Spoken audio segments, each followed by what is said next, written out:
पंचायत वेंचणूक लागीं पाविल्ल्यान सगळ्या उमेदवारांची प्रचाराक बरोच नेट हल्ला। मोरजे वाठारांतली वॉर्ड नंबर 2तली उमेदवार सुरेखा अमित शेटगांवकर हाणें आयतारा देवाक नाल्ल दवरून आशिर्वाद घेतलो। आशिर्वाद घेतल्या उपरांत प्रचाराक सुरवात केली। थळाव्या लोकांनी पुराय प्रतिसाद दिल्लो दिश्टी पडटा।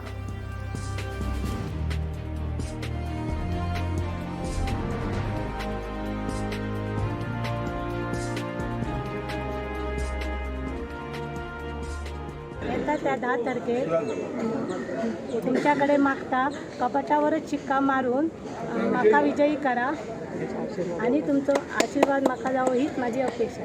देवाक दाडोबा आणि सद्पुरुषाक नमन करून हांव तुमकां इतकी कळकळीची विनंती करता की आमच्या ग्रुप मेंबर सौभाग्यवती सुरेखा अमित शेटगांवकर हे आमच्या वॉर्ड क्रमांक 2 हेतूनसून इलेक्शनाक उबे रावलेले आसा पंचायतीच्या।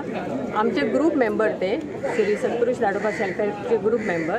आमकां इतकी उमेद आसा की आमचे ग्रुप मेंबर खंय तरी फुडें सरपाचे। आमकां प्रत्येकाक बायलाक अशी इच्छा आसता की आमचे एक मेंबर बायल अशी इलेक्शनाक उबे रावून आमकां बायलांची डिफिकल्टीज कितें आहा ती खरें म्हणजे बायलांकूच कळटा कितें बायलांक जाय कितें। येत्या 10 तारखेक आलमारीचे शिक्को मारून आमच्या सुरेखाक विजयी करपाचे ही सगळ्यांक कळकळीची विनंती। कॅन्डिडेटान देवाक दाडोबाक नमन करून नाल्ल दवरलेलो आसा आणि आमी सगळे त्याच्या फाटल्यान उबे आसा। अमित शेटगांवकरा फाटल्यान त्याची घरकान्न रावल्ली आसा सुरेखा शेटगांवकर। अमित हो म्हणजे एक विकास पुरुष कसो आसा त्याच्या फाटल्यान सगळे हेंच्यांनी आमच्या वाड्या वयल्यान आमच्या हेंनी रावचे आणि ताका एक भरघोस पाठिंबो दिवन तिची ही राजकीय कारकीर्द बळकट करपाची अशी हांव सगळ्यांक मागता।